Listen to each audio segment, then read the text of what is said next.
دارالعلوم میں بیٹھ کر ہم نے غور و خوض کیا اور ہم ایک نتیجے پر پہنچے کہ اگر تعلیمی پالیسی وہ ہے کہ ہر بچے کو 10ویں یا 12ویں پاس کرنا ہی کرنا ہے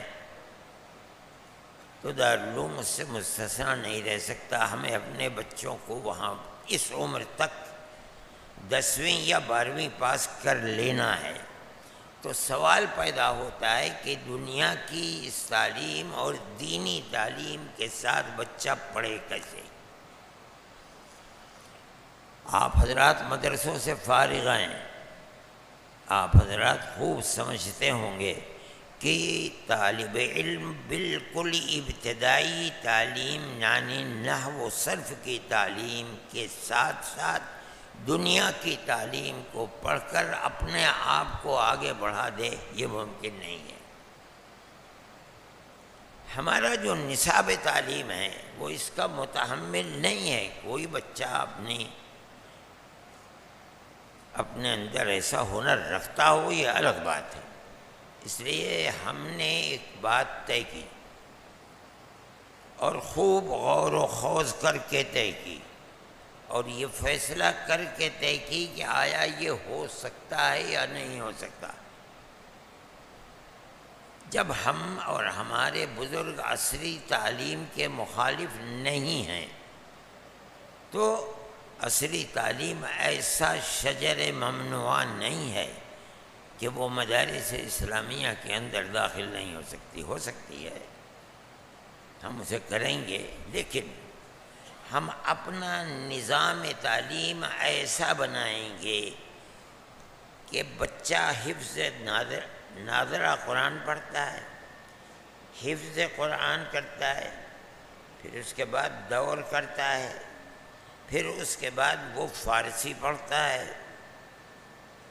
فارسی کے سال جماعت کو پورا کر کے اب اس کے بعد وہ میزان میں داخلہ لیتا ہے. کم از کم 3 ساڑھے 3 سال اس کو ناظرہ اور حفظ قرآن میں لگ جاتے ہیں. عام طریقے پر دور میں 1 سال اس کو لگتا ہے قرآن حفظ کا. پھر دارالعلوم دیوبند کے اندر 3 سال 5 سال کا ہے، لیکن میں کہتا ہوں اور مدرسوں فارسی کے 3 سال پورے کرتا ہے، پھر اس کے بعد وہ عربی کے اندر آتا ہے. ہم یہ جانتے ہیں اور چونکہ ہماری زندگی گزری ہے اسی تعلیم میں کہ بچہ عربی درجات میں اور خاص طریقے پر ابتدائی 3 سالوں کے اندر ان کی ایسی اہمیت ہے کہ اگر طالب علم ابتدائی 3 سالوں میں کمزور رہ گیا، یعنی نحو و صرف کی تعلیم میں اس کو دسترس نہیں ہوئی، تو کوئی بھی پڑھانے والا پڑھا دے وہ اپنی زندگی میں تعلیمی اعتبار سے کامیاب نہیں ہو پائے گا. جسے معلوم نہیں کہ فاعل کیا ہے، مفعول کیا ہے، مفعول فی کیا ہے، مفعول بھی کیا ہے، حال کیا ہے، ذوالحال کیا ہے، موصوف کون ہے، صفت کو، کس طرح سے وہ قرآن کو سمجھے گا اور کس طرح وہ حدیث کو سمجھے گا. ہم نے بیٹھ کر کے یہ طے کیا کہ ہمیں اپنا نظام تعلیم ایسا بنانا چاہیے کہ ہم بچے کو میزان شروع کرنے سے پہلے 10ویں پاس کرا دیں. جب وہ عربی شروع کرے اور میزان کو شروع کرے تو اب اس کے ساتھ عصری تعلیم نہیں ہوگی، اس کو لے کر کے ہم آخر تک لے کر کے چلیں گے. جو پڑھے گا اس نہج پر پڑھے گا اور دارالعلوم اسی نہج پر اس کو لے کر آگے بڑھے گا. ہم یہ سمجھتے ہیں کہ عام طریقے پر حفظ قرآن کے بعد جو عربی کلاسیں شروع کر دی جاتی ہیں یہ بچے 10ویں پاس کر کے آئیں گے، ان میں زیادہ شعور ہوگا سمجھنے کا. ہم اپنے بچے کو جب کہتے ہیں فعل ماضی، فعل مضارع، اس کی سمجھ میں نہیں آتا کیا ہے ماضی کیا ہے مضارع. مستقبل کسے کہتے ہیں؟ اس لیے کہ اس نے کچھ پڑھا ہی نہیں، اسے تو حفظ پڑھایا گیا، حفظ کے بعد اس میں ڈال دیا گیا۔ اگر آپ اس کو یہ تعلیم دے کر کے 10ویں پاس کرا دیں گے، اس کے اندر شعور پیدا ہو جائے گا۔ اب ماں باپ اس کو صرف عربی لے کر کے چلائیں گے تو پہلے ہمیں معلوم ہے، ہمارے پاس ریکارڈ موجود ہے کہ میزان 1 مہینے کے اندر ختم کر لی، 3 مہینے کے اندر نومید کو پورا کر لیا۔ آج ہم سوچتے بھئی یہ کیسے ہو گیا؟ اسی لیے ہو گیا کہ وہ بنیادی اصطلاحات جو آج ہم بچے کو پڑھا رہے ہیں، بچہ پہلے سے 10ویں تک پاس کر کے آئے گا، وہ ان اصطلاحات سے واقف ہوگا، ہمارے لیے سہولت ہو جائے گی۔ ہم نے اس نصاب کو بنانے کے لیے دارالعلوم دیوبند کے شورا کے ممبران کی اور دوسرے لوگوں کی ایک جماعت بنائی، بیٹھے بات چیت کی اور ہم نے شروع کرنے کا پروگرام بنا لیا۔ لیکن بات یہ آئی کہ گورنمنٹ کی پالیسی یہ نہیں ہے کہ وہ مذہبی مدارس کو چھیڑے، اس لیے مذہبی مدارس آزاد ہیں، ہم نے بھی اس کو روک دیا۔ جمعیت علماء یا دارالعلوم دیوبند عصری تعلیم کی مخالف نہیں ہے۔ میں صرف اتنی بات کہنا چاہتا ہوں کہ یہ ضروری ہے کہ آپ جن دنوں کے اندر ان کو عصری تعلیم دے رہے ہیں، ان مذہبی تعلیم کو الگ رکھیے، یعنی عربی کی تعلیم کو الگ رکھیے۔ ان کو دونوں کو اگر ساتھ لے کر چلیں گے تو آپ کا بچہ مذہبی تعلیم کے اندر کبھی پختہ نہیں ہو پائے گا، اور قرآن اور حدیث کو، فقہ کو سمجھنے کے لیے یہ ضروری ہے۔ اور ہمارے بزرگوں کا یہ دستور تھا، آج لوگوں کو معلوم نہیں ہے۔ حضرت نانوتوی رحمۃ اللہ علیہ، حضرت گنگوہی رحمۃ اللہ علیہ، یہ دونوں دلی کالج کے پڑھے ہوئے تھے۔ دارالعلوم دیوبند کا نصاب وہ پرانا، ان کے زمانے میں عربی اور میزان شروع کرنے سے پہلے آپ کو تعجب ہوگا 8 سال کا نصاب تعلیم تھا، میں نے اپنی آنکھوں سے دیکھا ہے۔ یعنی میزان میں داخل ہونے سے پہلے دارالعلوم دیوبند میں 8 سال کی تعلیم دی جاتی تھی۔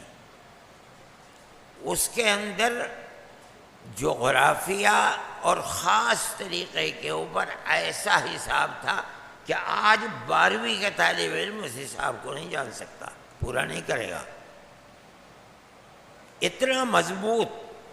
اور اقلیدس، جس کو آج طریقے پر لوگ جانتے بھی نہیں اقلیدس ہوتے، اقلیدس کی جب میں نے پڑھا ہے تو 55 شکلیں حفظ کرائی جاتی تھیں، میں نے خود 55 شکلیں حفظ کی ہیں۔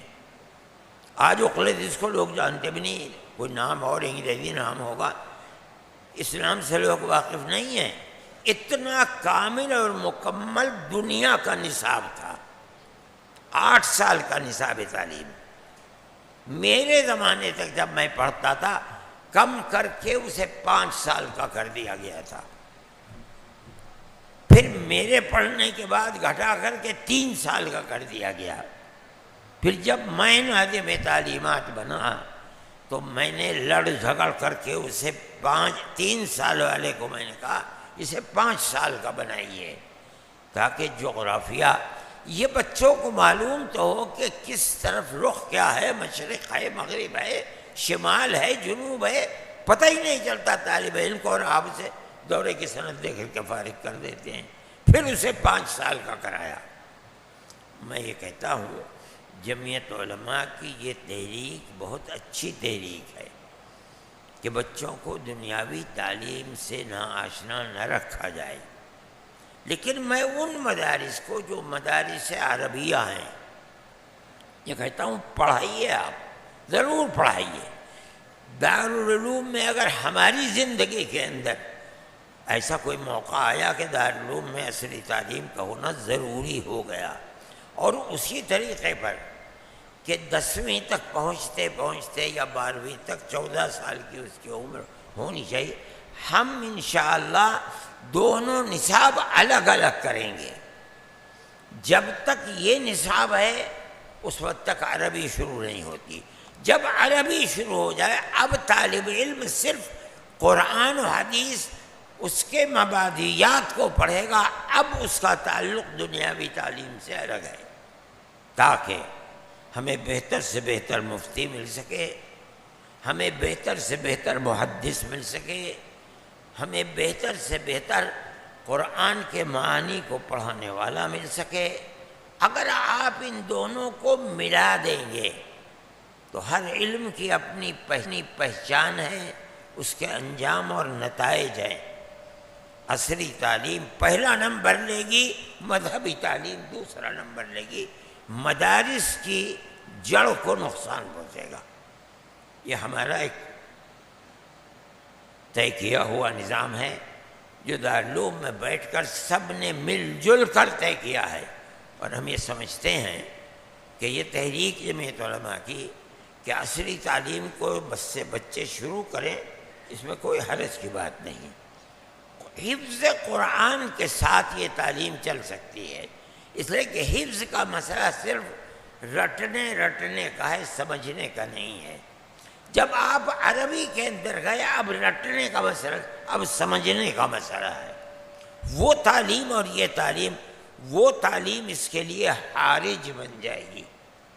وہاں آپ اس کے مسئلے کو الگ کیجئے، جو چاہے پڑھا دیجئے، لیکن مذہبی تعلیم کے لیے جس طرح کے افراد کی آپ کو ضرورت ہے، ایسے افراد آپ جب ہی پیدا کر سکتے ہیں جب قرآن و حدیث اور اس کے مبادیات کو پڑھنے والے کا کوئی مشغلہ نہ ہو، صرف اور صرف قرآن و حدیث ہی ہو، تب لوگ کامیاب آپ کو مل سکیں گے۔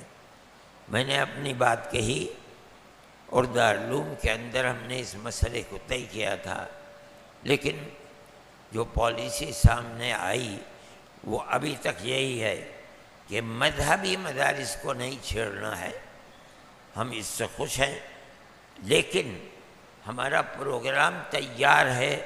جس دن یہ صورت پیش آئے گی کہ ضروری ہے یہ تعلیم، اور ہماری مذہبی تعلیم کو تعلیم کا فلسفہ بنانے والے لوگ تعلیم نہیں سمجھتے ہیں، اس دن اعلان کر دیں گے کہ ہم اس تعلیم کو نہیں چلنے دیں گے، تو ہم تاب مقدور کوشش کر کے مذہبی تعلیم کو چلائیں گے، لیکن جو ضروری تعلیم عصری تعلیم کو ہوگی اس جگہ تک پہنچا کر کے پھر طالب علم کی زندگی کو ادھر لے لیں گے۔ یہ ہمارا ایک نہج ہے۔ میں یہ سمجھتا ہوں کہ عصری تعلیم کو لے کر کے ساتھ چلنا چاہیے، مگر اپنی تعلیم کی اہمیت کو اپنے ساتھ سامنے رکھا جائے اور اس طریقے پر لے کر چلا جائے کہ مسلمان بچہ مذہبی تعلیم سے نا آشنا نہ رہے اور نہ ہی عصری تعلیم اس کے لیے حارج بن سکے۔ بہتر سے بہتر دنیا کی تعلیم کو پڑھنے والا اور بہتر سے بہتر مفتی، عالم دین بننے والا ایسے افراد اگر پیدا ہوں گے تو ہندوستان جیسے ملک کے اندر انشاءاللہ جس طرح سے آج تک دینی تعلیم موجود ہے اور بہت اچھے پیمانے پر موجود ہے، انشاءاللہ مستقبل کے اندر بھی اسی طرح چلتی رہے گی۔ میں صدر محترم کا ممنون و مشکور ہوں کہ انہوں نے مجھے دعوت دی اپنے اس اجلاس کے اندر، اور اللہ تعالی جمعیت علماء کو دن دونی رات چوگنی ترقی عطا فرمائے۔ جن حالات میں ملک چل رہا ہے اور جس طرح کی باتیں سامنے آ رہی ہیں مسلمان اور اسلام کے خلاف، یہ گویا کہ اللہ کے دیے ہوئے چلائے ہوئے چراغ کو بجھانا چاہتے ہیں۔ قرآن کا فیصلہ ہے یریدون ان یطفئوا نور اللہ بافواہہم وَيَأْبَى اللَّهُ إِلَّا أَن يُتِمَّ نُورَهُ۔ اللہ تعالیٰ اس کے اتمام تک پہنچانے والے ہیں، اس لیے ہمیں یہ کوشش کرنی چاہیے، جمعیت علماء کو جو کرنا چاہیے وہ کر رہی ہے، کہ مسلمان کے لیے جو چراغ نبی کریم علیہ السلام نے جلایا تھا اسلام کا، قیامت تک اور اسلامی علوم و معارف زندہ رہیں اور زندہ رکھنے والے کام کرتے رہیں۔ میں جمعیت علماء کے صدر محترم کو اور دوسرے اس کے ورکرز کو، آپ سب کو مبارکباد دیتا ہوں، دعا کرتا ہوں کہ اللہ تعالی دین کی جڑوں کو ہندوستان کی سرزمین میں مضبوط سے مضبوط تر کرے، اور جو لوگ ان جڑوں کو کھوکھلا کرنا چاہتے ہیں اور اس کو اپنی کامیابی سمجھتے ہیں، اللہ انہیں خائب و خاسر فرمائے، رسوا فرمائے، ذلیل فرمائے، اور اسلام کے چراغ کو روشن رکھے۔ جمعیت علماء کو دن دونی رات چوگنی ترقی عطا فرمائے۔ وآخر دعوانا